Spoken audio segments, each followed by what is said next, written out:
ਲੈਣ ਦਿਓ। वो आगे थोड़ा थोड़ा पीछे आई है ना ਯਾਰ प्रभा ਤੈਨੂੰ ਸ਼ੁਰੂ ਤੋਂ ਹੀ ਲੈਣ सारे ਦਿੰਦੇ। लगता हलवा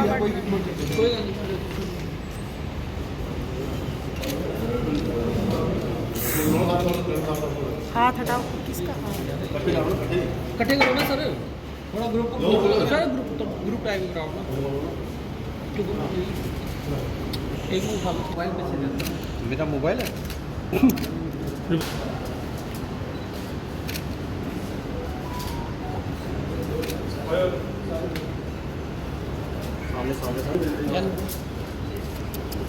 ना कोई आस पास से याद रखना।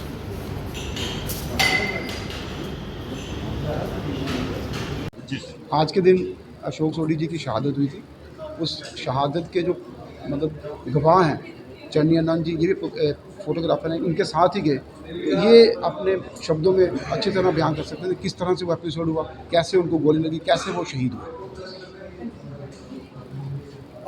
11 मई 2008 को हम इकट्ठे इनकाउंटर शूट करने के लिए गए, सोढ़ी साहब और मैं, हमारे साथ और कुछ कुलीग भी थे। इसी दिन आज के दिन ही उनका इनकाउंटर शूट करते हुए उनको गोली लगी थी, तो शहादत पाई उन्होंने। आज ट्रिब्यूट वगैरह दे रहे हैं उनकी याद में। जज्बा तो चाहिए, हर फोटोग्राफ़र जो भी हैं, जो फील्ड में काम करते हैं, इनकाउंटर शूट करते हैं या कुछ भी है, आप प्रोटेस्ट शूट कर रहे हो तब भी आपको हर चीज़ बंदे का फेस करना पड़ता है, चाहे उसकी फेवर में हो चाहे नहीं हो। पर फिर भी यह जो है कि इनकाउंटर शूट करना बहुत बड़ी दिल तो चाहिए, पर यह है कि वो कभी डरे नहीं, कोई कुछ नहीं, हमारे साथ ही गए। जब उन्होंने देखा ये चीज़ है, उन्होंने बोला मैं भी साथ में जाऊंगा। मैंने बोला आज साहब रहने तो आप, मैं करता हूँ शूट। कहते नहीं मैंने जाना है शूट करने। तो बस जैसे हम पहुँचे तो मेरे चंद कदम आगे थे, बस उनको बुलेट लगी, तो बस यही चीज़ कि हम यहाँ पर इकट्ठे हुए हैं। श्री अशोक सोढ़ी जी की जो पुण्यतिथि है, उनकी जो शहादत का दिन है, उसके प्रति श्रद्धांजलि देने के लिए इकट्ठे हुए हैं। और आप सब जानते हैं कि उनकी शख्सियत कैसी थी। वो काम के प्रति काफ़ी अपनी ईमानदारी से काम करते थे और कभी भी पीछे नहीं रहते थे। मैंने उनको बचपन से देखा है, ऑलमोस्ट मेरे बड़े भाई साहब के बहुत अच्छे दोस्त थे मनु जी के, और मेरे लिए तो वो पत्रकार बाद में थे, पहले बड़े भाई जैसे थे। और मैंने हमेशा उनको देखा है कि वो अपने काम में कभी भी कोताही, कोई लापरवाही नहीं बरतते थे, और उनकी शहादत भी उस बात का सबूत है। शायद वो अगर ना जाते, जैसा कि थोड़ी देर पहले मेरे कुलीग चन्नी जी ने बताया कि उन्होंने मना भी किया कि आप नहीं हमारे साथ चलिए, हम कर लेंगे मैनेज, पर फिर भी वो गए।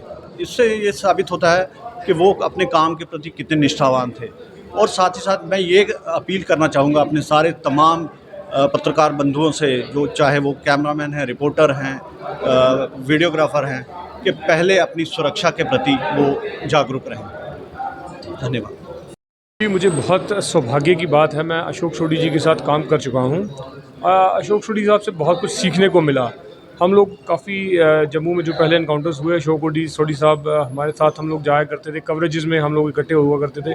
तो एक बहुत ही सुलझे हुए व्यक्ति थे अशोक सोढ़ी साहब। यही कारण है उनका, जो उनके बोलने में मिठास हुआ करती थी। आज सब पत्रकार उनको याद करते हैं, उनका दिन मनाया जाता है। रीज़न यही है कि जो उनमें जो एक अपनापन था सबको लेकर, और वो उन्होंने कभी जूनियर सीनियर का कोई परहेज नहीं किया। जिस तरह से वो करते थे, बात करते थे, सबको इनकरेज करते थे काम के लिए, और बहुत कुछ सीखने को मिला सोढ़ी साहब से। पर ये बड़ा अनफॉर्चुनेट है कि वो 2008 में हम लोगों के बीच नहीं रहे, एक एनकाउंटर कवर कर रहे थे तो उन्हें दुर्भाग्यपूर्ण गोली लग गई थी।